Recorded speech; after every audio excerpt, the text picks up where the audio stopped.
Hello students, आप सभी का वेलकम है आज की वीडियो में जिसका नाम है नेशनलिज्म इन इंडिया। पिछले वीडियोस में हम लोगों ने नेशनलिज्म इन यूरोप जो हिस्ट्री का चैप्टर फर्स्ट है उसको कवर किया था। बेसिकली आप सभी को पता है कि आपके 10th क्लास में सीबीएसई बोर्ड में या आरबीएसई बोर्ड में भी जो हिस्ट्री है वो बहुत ही इंपॉर्टेंट रोल प्ले करती है और बेसिकली हमें इन्हीं चैप्टर्स को याद करने में बहुत ज़्यादा दिक्कत आती है। तो ऐसे में जो नेशनलिज्म इन इंडिया है उसकी अगर बात करें तो ये पर्टिकुलरली आपके 7 से लेकर 8 मार्क्स भी कवर करता है। क्यों? क्योंकि इसमें जो 3 मार्क्स है, 3 मार्क्स वो डायरेक्टली आपके किसके आते हैं? मैप के। जैसे आपका जो कांग्रेस, जिसमें पढ़ेंगे हम लोग आगे चलकर, जो कांग्रेस का अलग अलग सेशंस हुए उससे रिलेटेड चीज़ें आती हैं, ठीक है। और उसके अलावा यदि बात करें तो इससे 3 मार्क्स का क्वेश्चन या 3 मार्क्स या 5 मार्क्स के क्वेश्चन भी बनते हैं। जनरली यदि आप प्रीवियस ईयर के पेपर देखोगे तो अक्सर ये है कि सिलेबस में अच्छी तरीके से मेंशन है कि नेशनलिज्म इन इंडिया जो है उसमें से क्या है, उसमें आपके 3 मार्क्स का जो क्वेश्चन है वो आएगा ही आएगा, ठीक है। 3 मार्क्स का क्वेश्चन मीन्स 3 मार्क्स का मैप जो है वो आएगा आएगा। तो इसलिए ये चैप्टर बहुत ही ज़्यादा इंपॉर्टेंट है, तो ध्यान सुनिएगा। आइए स्टार्ट करते हैं वीडियो। आपको पता है ये नेशनलिज्म इन इंडिया हिस्ट्री का चैप्टर 2 है। आज हम लोग पार्ट 1 कर रहे हैं, आगे हम लोग पार्ट 2 इसका कवर कर लेंगे। तो बेसिकली आपका जो चैप्टर है वो स्टार्ट होता है फर्स्ट वर्ल्ड वॉर से, जहाँ से हमने पिछला चैप्टर जो था वो ख़त्म किया था। फर्स्ट वर्ल्ड वॉर आपको याद है, नेशनलिज्म इन यूरोप में हमने याद किया था, बताया था बल्कान रीजन के बारे में, बताया था कि बल्कान रीजन की वजह से फर्स्ट वर्ल्ड वॉर होता है। तो अब उसका इंडिया के ऊपर क्या इफेक्ट पड़ता है उसके बारे में हम लोग पढ़ेंगे। फर्स्ट वर्ल्ड वॉर जो था आपको पता है कि 1914 से लेकर 18 तक स्टार्ट हुआ था, ठीक है। बहुत बार पढ़ चुके हैं कि इनके बीच में वहाँ 2 लोग थे। एक था जिनका नाम था एलाइज और एक का नाम था सेंट्रल। एलाइज पावर और सेंट्रल पावर के बीच में, ठीक है, जिसमें जिसमें एक का नाम था ऑस्ट्रेलिया, जर्मनी, टर्की एक तरफ थी और दूसरी तरफ क्या थी? फ्रांस, ब्रिटेन और रशिया, ठीक है। यहाँ पे बात कर सकते हैं एफ बी रस, फ्रांस, ब्रिटेन एंड रशिया। और सेंट्रल में A Australia, G Germany, T for Turkey, ठीक है, ए जी टर्की, ठीक है। और एफ बी में रस आता है, बताया था ना पिछले क्लास में। तो एलाइज एफ बी रशिया थी और सेंट्रल ऑस्ट्रेलिया, जर्मनी और टर्की थी, ठीक है। और इसमें फाइनली जीतता कौन है? इसमें जीतती है आपकी एलाइज पावर, ठीक है। Allies power, sorry central power इसमें क्या होती है? जीतती है, ठीक है। अब अब हुआ क्या? फर्स्ट वर्ल्ड वॉर की यदि बात कर ले हम लोग तो फर्स्ट वर्ल्ड वॉर से इंडिया की जो इकोनॉमी थी उसके ऊपर क्या इफेक्ट पड़ा, तो उसके बारे में हम लोग जानेंगे।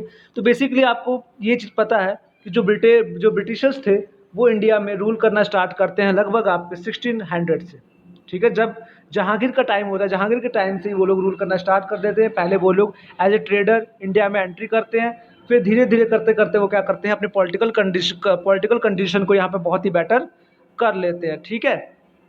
तो अब बेसिकली अगर हम लोग बात करते हैं कि इकोनॉमिक कंडीशन की, the war created a new economic and political situation. तो फर्स्ट वर्ल्ड वॉर की वजह से इंडिया में क्या है, इंडिया में एक बहुत ही नए तरीके का आपको इकोनॉमिक और पॉलिटिकल सिचुएशन इंडिया में देखने को मिली, ठीक है।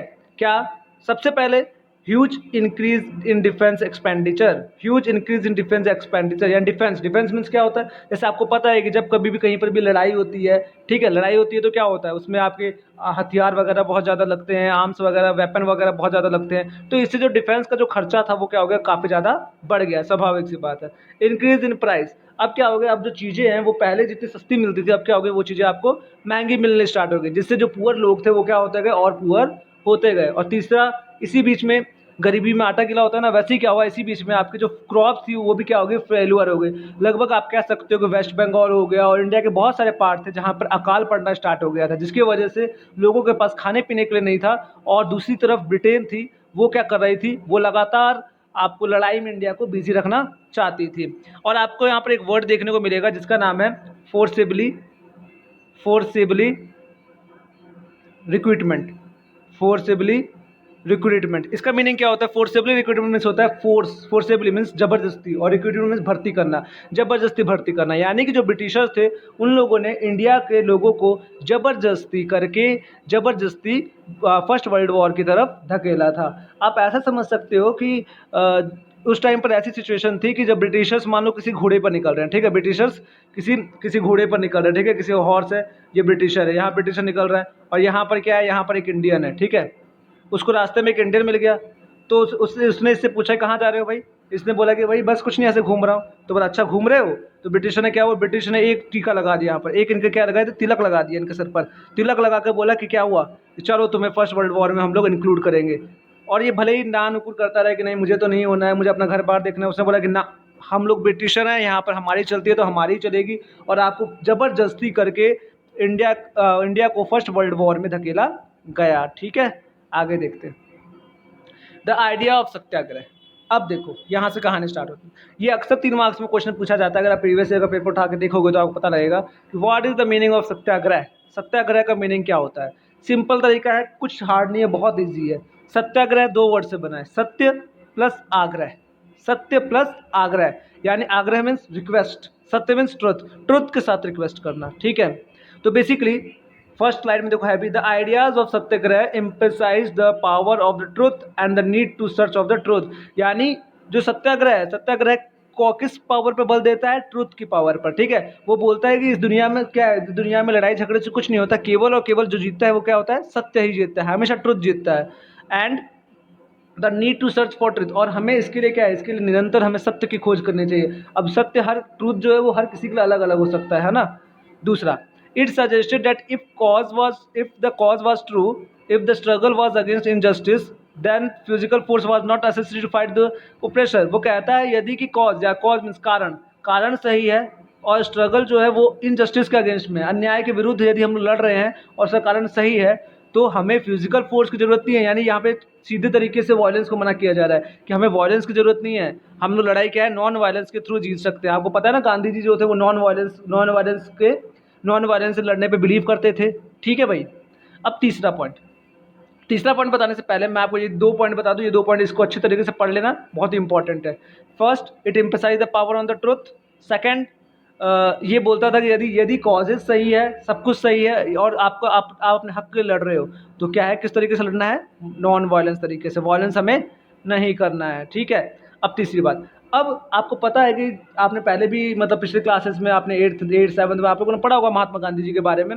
उसमें क्या था कि महात्मा गांधी जी आफ्टर बर्थ वो लोग कहाँ चले गए थे? वो चले गए थे लंदन। ठीक है, लंदन में क्या चले गए थे, सॉरी लंदन नहीं, अफ्रीका, राइट, अफ्रीका चले गए थे, है ना। अफ्रीका वो किस लिए गए थे? अफ्रीका में वो ब्यूरोक्रेसी की जो पढ़ाई थी उसको कंप्लीट करने के लिए गए थे, वकालत पढ़ने के लिए गए थे। ठीक है, वकील की स्टडी करने गए थे। उसके बाद वो इंडिया में आते हैं 1915 में, उनकी एंट्री होती है इंडिया में 1915 में। अब देखना, महात्मा गांधी जी की यहाँ से एंट्री हो रही है, सुनना ध्यान से। 1915 में इंडिया की एंट्री होती है, महात्मा गांधी जी की इंडिया में एंट्री होती है। ठीक है, और आते ही उन्होंने नेक्स्ट ईयर 1916 में क्या किया? 1916 में वो गए बिहार के चंपारण। कहाँ गए? बिहार के चंपारण। और चंपारण में उस टाइम पर जो आपके ओपियम होता है, ओपियम होता है, या नील कहते हैं जिसको ना, नील अफीम, जो ओपियम होती है उसकी बहुत ज़्यादा खेती करते थे ब्रिटिशर्स लोग, ज़बरदस्ती करके फार्मर्स से ओपियम की खेती करवाया करते थे, जिसकी वजह से जो लैंड की फर्टिलिटी होती थी उसको काफ़ी ज़्यादा नुकसान पहुंचता था, जो भूमि का उपजाऊपन होता था उसको काफ़ी ज़्यादा नुकसान पहुंचता था, जिसकी वजह से वहाँ पर क्रॉपिंग वगैरह नहीं हो पाती थी। जिसके लिए जो बिहार के फार्मर्स थे, चंपारण के फार्मर्स थे, उन लोगों ने क्या किया, उन लोगों ने रिवॉल्ट किया था। और 1916 में महात्मा गांधी जी ने इस रिवॉल्ट को क्या किया, सपोर्ट किया और बोला कि भाई हम आपको सपोर्ट कर रहे हैं, आप आगे बढ़ो, हम आपके साथ में हैं। ठीक है, अब नेक्स्ट ईयर 1970 में भी सेम गुजरात में एक जगह है, इसका नाम खेड़ा, नाम याद कर लेना, इसको स्टेट याद कर लेना क्योंकि मैप में पूछा जाता है। गुजरात के यदि खेड़ा की बात करें तो खेड़ा में भी क्या हुआ, खेड़ा में भी सेम ऐसा ही पीजेंट मूवमेंट देखने को हमें मिला। फिर 1918 में बात करें तो 1918 में गुजरात है, गुजरात का एक सिटी है जिसका नाम है अहमदाबाद। बहुत फेमस नाम है अहमदाबाद। गुजरात में अहमदाबाद है, अहमदाबाद के ऊपर भी क्या किया गया, अहमदाबाद में भी जो मील वर्कर्स थे यानी मजदूर लोग थे, वो क्या करते थे, वो लोग भी अपने एम्प्लॉयमेंट पाने के लिए, अपना मतलब इक्वलिटी पाने के लिए, उन लोगों ने भी क्या किया, प्रोटेस्ट करना स्टार्ट कर दिया 1918 में। और महात्मा गांधी जी ने इनको भी क्या किया, वहाँ पर जाकर सपोर्ट किया। ये तो कुछ मतलब पहले वाली बातें थी, कुछ इंपॉर्टेंट बातें थी। अब मेन स्टोरी स्टार्ट होती है हमारी 1919 से। ठीक है, हमारी जो मेन स्टोरी स्टार्ट होती है वो कहाँ से होती है, 1919 से। अब सुनो ध्यान से, देखो क्या होता है। रॉलेट एक्ट बहुत ही इंपॉर्टेंट है। रॉलेट एक्ट क्या था?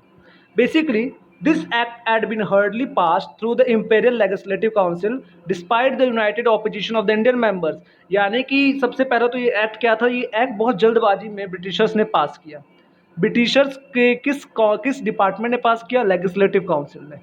ठीक, ब्रिटिशर का जो लेजिस्लेटिव काउंसिल था उसने बहुत जल्दबाजी करके इस एक्ट को पास किया। और किसके अगेंस्ट में पास किया भाई? ये पास किया opposition of the Indian members, जो इंडिया के लीडर्स थे, इंडिया के जो फ्रीडम फाइटर्स थे, उनके अगेंस्ट में ये एक्ट पास किया गया। और इस एक्ट के अकॉर्डिंग क्या बोला गया? It allowed detention of political prisoners. उसने बोला कि भाई यदि आपको किसी के ऊपर शक होता है ना, चाहे सपोज मैं हूँ, मेरे बगल में कोई आदमी चल रहा है, ठीक है, और मुझे बगल वाले के ऊपर शक है कि भाई ये क्या है, ये कुछ ना कुछ गड़बड़ कर सकता है, तो आप शक के बेसिस पे ओनली उसको क्या कर सकते हो? गिरफ्तार कर सकते हो। और 2 साल तक बिना किसी ट्रायल के, यानी बिना कोई कोर्ट के, बिना कोई केस किए, आप उसको शक के बेसिस पे ओनली जेल में डाल सकते हो। ठीक है, यहाँ तक तो बात सही थी। और लोग क्या कर रहे थे? लोग बहुत ज़्यादा इससे, जब लोगों को पता लगा इस एक्ट के बारे में, तब तो लोगों के माइंड में ये चीज़ है कि यार ब्रिटिशर तो फिर किसी को भी गिरफ्तार कर लेंगे, जिसका मन करेगा उसको गिरफ्तार कर लेंगे। ठीक है, तो ऐसे में क्या हुआ? ऐसे में लोगों ने धीरे धीरे प्रोटेस्ट करना बहुत ज़्यादा स्टार्ट कर दिया। तो जब इन सब प्रोटेस्ट के बारे में ब्रिटिशर्स को पता लगा, तो उन्होंने 10 अप्रैल को एक लॉ पास किया जिसका नाम था मार्शल लॉ। ठीक, मार्शल लॉ क्या होता है? मार्शल लॉ भी सेम रॉलेट एक्ट की तरह था, आर्मी रूल एक तरीके से। ठीक है, वहाँ पूरा आर्मी रूल लागू कर दिया गया, और जगह जगह पर आर्मी के जो सोल्जर्स थे वो तैनात कर दिए गए, और बोल दिया गया कि कहीं पर भी आपको प्रोटेस्टेंट दिखता है, कहीं पर भी आपको आंदोलन करने वाला दिखता है, सीधा उसको पकड़कर जेल में ले आओ। ठीक, और इसके अलावा 10 अप्रैल में ही जो आर्मी की जो कमांड थी वो किसको दी गई? जनरल डायर को। यहाँ से विलन की एंट्री होती है, जनरल डायर को। डायर नहीं, डायर, सॉरी, है ना, जनरल डायर को, डायर मत समझ जाना आप, है ना, जनरल डायर। अब ऐसे काम तो डायर वाले थे इसके। चलो खैर, अब उसके बाद नेक्स्ट अगर बात करें तो 13 अप्रैल, 3 दिन बाद 13 अप्रैल 1919 दिन था बैसाखी का। बैसाखी के दिन बहुत सारी भीड़ पंजाब के अमृतसर में, जलियांवाला बाग कहाँ है? पंजाब का अमृतसर। पंजाब के अमृतसर के जलियांवाला बाग में बहुत सारे लोग इकट्ठे हुए। ठीक है, इकट्ठे हो गए, आपस में मीटिंग वगैरह कर रहे थे। कुछ लोग तो रियलिटी में वहाँ पे प्रोटेस्ट के लिए मीटिंग कर रहे थे, और कुछ लोग शांतिपूर्ण तरीके से बस केवल बैसाखी के ऑर्गेनाइजेशन पे मीटिंग करने आए थे। तो इतने में क्या होता है? इतने में क्या होता है? वहाँ पर जो जनरल डायर होता है उसने क्या किया? उसने बिना कुछ देखे हुए लोगों के ऊपर फायरिंग करने का ऑर्डर दे दिया आर्मी मैन को, और लोगों के ऊपर अंधाधुंध फायरिंग करवा दी, जिसकी वजह से लाखों लोग वहाँ पे मारे गए। और कुछ लोगों ने क्या किया? कुछ लोगों ने अपनी जान बचाकर वहाँ पे एक, आप जब कभी जाओगे ना जलियांवाला बाग देखने को, तो वहाँ पर एक कुआं मिलेगा। ठीक है, वहाँ पर उस कुएं के अंदर कूद कर भी अपनी जान दे दी। उन्होंने बोला कि हम ब्रिटिशर गोली से मरेंगे, इससे अच्छा तो हम खुद कुएं में कूद कर खुद की जान दे दें। ठीक है, और बेसिकली एक चीज़ मैं आपको बताना भूल गया, इसमें ये चीज़ ध्यान रखना कि जब रॉलेट एक्ट चल रहा था ना, तो रॉलेट एक्ट के अगेंस्ट में गांधी जी ने एक सत्याग्रह चलाया था, जिसका नाम था रॉलेट एक्ट सत्याग्रह। और फाइनली जब उनको खबर मिलती है 13 अप्रैल 1990 की जलियांवाला बाग हत्याकांड की, तो उनको लगा कि यार इससे तो बहुत ज़्यादा खून खराबा हो रहा है और लोग बहुत ज़्यादा गिरफ्तार किए जा रहे हैं। तो फाइनली उन्होंने रॉलेट एक्ट सत्याग्रह को क्या कर दिया? बंद कर दिया। कॉल्ड ऑफ द मूवमेंट, उन्होंने क्या कर दिया? इस मूवमेंट को, रॉलेट एक्ट सत्याग्रह को बंद कर दिया। चलो अब आगे देखते हैं। अच्छा, अब आता है हमारा नेक्स्ट खिलाफत मूवमेंट। अब ये क्या था? देखो, बेसिकली इस मूवमेंट को ख़त्म करने के बाद जब रॉलेट एक्ट सत्याग्रह ख़त्म किया गया, तो गांधी जी के माइंड में ये चीज़ आया कि यार ऐसे बात नहीं बनेगी, क्योंकि हमने जब रॉलेट एक्ट सत्याग्रह चलाया ना, तो क्या हुआ? तो इंडिया के बहुत सारे जो लोग थे वो तो इसमें ज्वाइन हुए ही नहीं। केवल कुछ लोग तो ज्वाइन हो पाए, पर कुछ लोग ज्वाइन हुए ही नहीं। ठीक है, तो उन्होंने ऐसा कुछ सोचा कि क्यों ना हम कुछ ऐसा चीज़ बनाएं, कुछ ऐसी प्लानिंग करें जिसके थ्रू हम इंडिया के सारे सिटीजन को इस मूवमेंट में पार्टिसिपेट करने का मौका दे सकें, या फिर उनको इंक्लूड कर सकें। तो उन्होंने बोला ऐसे में सबसे जो मेन इंपॉर्टेंट काम है वो है हिंदू और मुस्लिम की यूनिटी। हिंदू और मुस्लिम की यूनिटी होना बहुत ज़्यादा ज़रूरी है। ठीक है, तो इसके लिए क्या हुआ? इसके लिए उन्होंने खिलाफत मूवमेंट का सपोर्ट लेना स्टार्ट किया। अब क्या होता है खिलाफत मूवमेंट, उसको सुनते हैं। देखो, सबसे पहले क्या होता है? सबसे पहले आपको मैं ये बताऊं कि जब फर्स्ट वर्ल्ड वॉर चल रहा था 1914 से 18 तक, मैंने आपको जैसे पहले बताया फर्स्ट वर्ल्ड वॉर 1914 से 18 तक, और उसमें क्या होता है? उसमें जो ब्रिटिशर्स होते हैं, ब्रिटेन कंट्री होते हैं, ब्रिटेन ने क्या किया? ऑटोमन एम्पायर को हरा दिया, सॉरी ऑटोमन टर्की को हरा दिया। टर्की पर उस टाइम पर ऑटोमन टर्की जो थी कंट्री, उसको क्या करा दिया? हरा दिया, है ना। ब्रिटेन ने क्या किया? टर्की को हरा दिया। Number 1 point. अब टर्की के हारने के साथ ही वहाँ पर पूरे जो कंट्री थी टर्की में, उसमें अफवाह फैलने लग गई कि वहाँ का जो राजा है, टर्की का जो राजा है, उसको क्या बोला जाता था? खलीफा। क्या बोला जाता था? खलीफा। और खलीफा जैसे हिंदू में जैसे भगवान लोग होते हैं ना, राम कृष्ण भगवान, है ना, अब अलग ब्रह्मा जी, विष्णु, महेश, अलग अलग भगवान होते हैं ना, वैसे ही जो खलीफा थे, खलीफा को न केवल टर्की के अलावा जो इंडिया के जो मुस्लिम लोग थे वो अपना भगवान मानते थे। और इनके ऑटोमन के लोगों में ये अफवाह फैल गई कि जो ब्रिटिशर्स उन्होंने टर्की को तो ऑक्युपाई कर लिया है, अब धीरे धीरे करके क्या करेंगे, जो खिलाफत का पोस्ट है उसको भी खत्म कर देंगे। अब खुद इमेजिन करो कि कोई आपके भगवान के ऊपर कुछ बोलेगा तो आप कैसे कैसे मतलब उसको सहन कर पाओगे। तो to defend the Khalifa's temple power a Khilafat committee was formed in Bombay in March 1919। तो क्या हुआ बेसिकली इन सब चीज़ों के लिए मार्च 1919 में बॉम्बे में इंडिया के बॉम्बे में एक खिलाफत कमेटी ऑर्गेनाइज, जो मुस्लिम लोग थे उन्होंने एक अपनी कमेटी बनाई जिसका नाम था खिलाफत कमेटी। और इस कमेटी के तहत ये डिसाइड किया गया कि पूरे इंडिया में एक मूवमेंट चलाया जाएगा, क्योंकि ब्रिटिशर्स कहाँ थे, ब्रिटिशर्स इंडिया में भी थे, है ना, ब्रिटिशर्स इंडिया में भी थे। तो जो खिलाफत कमेटी थी उसने क्या किया, उसने इंडिया के लोगों उसने ब्रिटिशर्स के अगेंस्ट में मूवमेंट स्टार्ट करने का प्लान बनाया। और इसमें बहुत सारे लीडर ने पार्टिसिपेट किया। सबसे जो इंपॉर्टेंट नाम आता है वो आता है अली ब्रदर्स। ठीक है, ब्रदर पिक्चर देखिए ना आपने, वही है Ali brothers. Ali brother means Mohammad Ali, Shaukat Ali.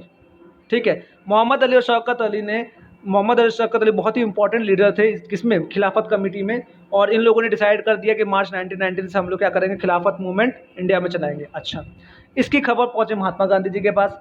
तो महात्मा गांधी जी के माइंड में ये चीज़ आई कि भाई यही मौका है, मार दो चौका इस पर, है ना, इस पर हम लोग चौका मार सकते हैं। तो क्या किया महात्मा गांधी जी ने, मोहम्मद अली और शौकत अली को बुलाया और बोला कि आओ कभी हवेली पर, है ना उन्होंने बोला कि आओ आओ हम लोग आपके साथ क्या करते हैं, मीटिंग करते हैं। ठीक है, और मोहम्मद अली और शौकत अली को बुलाया और बोला कि भाई जो आप खिलाफत मूवमेंट चला रहे हो ना, उसको क्यों ना आप नॉन कॉपरेशन मूवमेंट, उसको क्यों ना आप जो इंडिया का जो मूवमेंट चल रहा है उसको ज्वाइन कर लो। अभी हम लोग आगे चल के नॉन कॉपरेशन मूवमेंट स्टार्ट करने वाले हैं, जिसके बारे में हम लोग डिटेल में पढ़ेंगे कि अभी हम लोग आगे चल के नॉन कॉपरेशन मूवमेंट स्टार्ट करने वाले हैं, तो क्यों ना आप भी हमारे साथ ज्वाइन हो जाओ। इससे हिंदू मुस्लिम लोग भी ज्वाइन हो जाएंगे और आपको भी सपोर्ट मिल जाएगा। तो खिलाफ जो मोहम्मद अली शौकत अली थे उन्होंने बोला कि ठीक है, ओके डन। तो यहाँ पे डील डन हो गई कि जो मोहम्मद अली शौकत अली है वो खिलाफत कमेटी को इंडियन नेशनल कांग्रेस के साथ क्या कर देंगे, ज्वाइन कर देंगे। ठीक है, अब आगे जो है, हाँ, अब आगे जो आज का लास्ट स्लाइड है वो है नॉन कॉपरेशन मूवमेंट। अब जो बेसिकली क्या होता है, 1920 सितंबर 1920 में कलकत्ता में इंडियन नेशनल कांग्रेस का एक सेशन था। सेशन मीन्स कह सकते हो आप, मीटिंग होती है ना, वही सेशन कहते थे। कलकत्ता में 1920 में, ये अक्सर क्वेश्चन आता है, ध्यान रखना इस चीज़ को, इन सब पॉइंट को ध्यान रखना, कब सेशन कहाँ पे हो रहा है ना। इसके लिए आप एक कॉलम भी बना सकते हो कि यहाँ पर लिख दिया आपने सेशन और यहाँ पर लिख दिया ईयर। ठीक है, जिससे आपको और बार बार अगर रिवाइज करोगे तो याद हो जाएगा।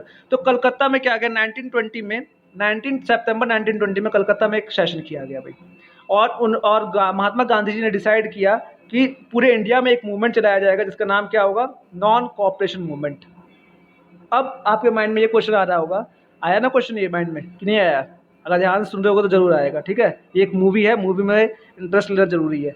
तो सुनो, अब जैसे नॉन कॉपरेशन मूवमेंट था, ठीक है भाई, तो 1920 में जब मूवमेंट के नाम आए, मूवमेंट स्टार्ट करने की बारी आई, तो उन्होंने क्या किया, उन्होंने मूवमेंट तो स्टार्ट कर दिया, पर बोले कि अब इस मूवमेंट को नाम क्या दें, इस पिक्चर को नाम क्या दें हम लोग। तो महात्मा गांधी जी ने बोला नॉन कॉपरेशन मूवमेंट। अब ये आइडिया कहाँ से आया महात्मा गांधी जी के पास? तो फिर एक नंबर का क्वेश्चन, महात्मा गांधी जी ने एक बुक लिखी थी भाई जिसका नाम था हिंद स्वराज। क्या था? हिंद स्वराज। कब लिखी? 1909 में। क्या नाम था? हिंद स्वराज। तो महात्मा गांधी जी ने हिंद स्वराज लिखा और उसमें उन्होंने ये लिखा था, British rule was stabilised in India with the cooperation of Indians and had survived only because of this cooperation. यानी उन्होंने ये साफ तरीके से लिखा कि इंडिया में यदि ब्रिटिशर्स रह पा रहे हैं या ब्रिटिशर्स अभी तक ब्रिटिशर्स यहाँ से नहीं गए, तो इसके पीछे सबसे बड़ा रीज़न है इंडियन लोगों का, कि इंडियन लोग उनको सपोर्ट कर रहे हैं। इसी की वजह से जो ब्रिटिशर अभी तक इंडिया से भागे नहीं। अगर इंडिया के लोग उनको सपोर्ट करना छोड़ दें, उनके साथ कोऑपरेट करना छोड़ दें, तो क्या होगा? तो ब्रिटिशर्स खुद तंग आकर यहाँ से भाग जाएंगे। इसी की वजह से उन्होंने नॉन कॉपरेशन मूवमेंट स्टार्ट किया, जिसको कहते हैं असहयोग आंदोलन, कि हमें ब्रिटिशर से बिल्कुल भी सपोर्ट नहीं करना है। ठीक है, पर अब जब ये मीटिंग हुई 1920 में कलकत्ता में, तो जब उन्होंने प्रपोजल रखा कि भाई हम नॉन कॉपरेशन मूवमेंट स्टार्ट करेंगे, तो बाकी 60% लीडर तो बोल दिए ठीक है ओके डन, बट जो 40% थे उन लोगों ने मना कर दिया। उन लोगों ने बोला कि ना हम लोग नहीं करेंगे। क्यों? क्योंकि उसी टाइम पर नवंबर 1920 में क्या हो रहा था, नवंबर 1920 में पूरे इंडिया में काउंसिल इलेक्शन करवाने वाले थे ब्रिटिशर्स, जिसकी वजह से बहुत सारे लीडर को लगा कि यदि हम लोग नॉन कॉपरेशन किया तो सीधी सी बात हमें बॉयकॉट करना पड़ेगा ब्रिटिशर्स का, और बॉयकॉट किया तो हमें इलेक्शन का भी बॉयकॉट करना पड़ेगा। तो उन्होंने खुद की आकांक्षा को देखते हुए, खुद का एम्बिशन को ध्यान में रखते हुए उन्होंने इस चीज़ को, उस चीज़ से डिसएग्री हो गए इस प्रपोजल से, और इस मूवमेंट को उन्होंने स्टार्ट करने से मना कर दिया। फिर फाइनली दिसंबर 1920 में नागपुर में एक सेशन होता है, जिसमें फाइनली जो आपके जो रिमेनिंग 40% लीडर थे, अब नवंबर में इलेक्शन हो गया, तो अब उन्होंने क्या बोला, उन्हें बोला ठीक है अब हम तैयार हैं, अब आप कोई भी मूवमेंट स्टार्ट कर सकते हो। तो फाइनली इंडिया में नॉन कोऑपरेशन मूवमेंट को दिसंबर 1920 से स्टार्ट किया गया। इसको पढ़ लेना अच्छे से, बहुत ज़्यादा इंपॉर्टेंट है ये, है ना। तो यहाँ तक ये चैप्टर का पार्ट 1 कंप्लीट। अब जो है सेकंड में हम लोग पढ़ेंगे नॉन कोऑपरेशन मूवमेंट का जो रोल था, कैसे कैसे दूसरे लोगों ने, कैसे कैसे कंट्री के लोगों ने इसमें पार्टिसिपेट किया। उम्मीद है ये वीडियो आपको अच्छा लगा होगा। यदि अच्छा लगा चैनल को सब्सक्राइब कीजिएगा, बेल आइकन दबाइएगा, और ऐसे ही आपको वीडियो मिलते रहेंगे। और लाइक जरूर कीजिएगा, और इस वीडियो को ज़्यादा से ज़्यादा शेयर कीजिएगा। और मैं आपसे एक चीज़ कहता हूँ, जब आप वीडियो देखते हो तो पूरा वीडियो देखा करो, ठीक है, क्योंकि बीच में छोड़ देते हैं तो क्या होता है, आपको जो मेन पॉइंट्स होते हैं वो छूट जाते हैं, और फिर बाद में आपको दिक्कत आती है। और इसको ज़्यादा से ज़्यादा शेयर करो, क्योंकि आपको पता है कि पूरे इंडिया में लॉकडाउन चल रहा है, और लॉकडाउन की वजह से क्या है, पूरे स्कूल वगैरह तो बंद है। तो ऐसे बच्चे जिनको कि भाई कहीं से कुछ मटेरियल मिल ही नहीं रहा है, कहीं से कुछ भी चीज़ें नहीं मिल पा रही है, पढ़ाई नहीं हो पा रही है, तो वो इस चैनल को सब्सक्राइब कर सकते हैं। मैं कम से कम एसएसटी गारंटी दे रहा हूँ कि 10th क्लास की एसएसटी मैं यहाँ पर पूरी कंप्लीट करवाऊँगा, और आप लोगों को निरंतर वीडियोस मिलती रहेगी। तो आज के लिए इतना ही। Thank you so much, thank you for watching. Please subscribe कीजिएगा, बेल आइकन जरूर दबाइएगा, एंड शेयर जरूर कीजिएगा। Thank you so much.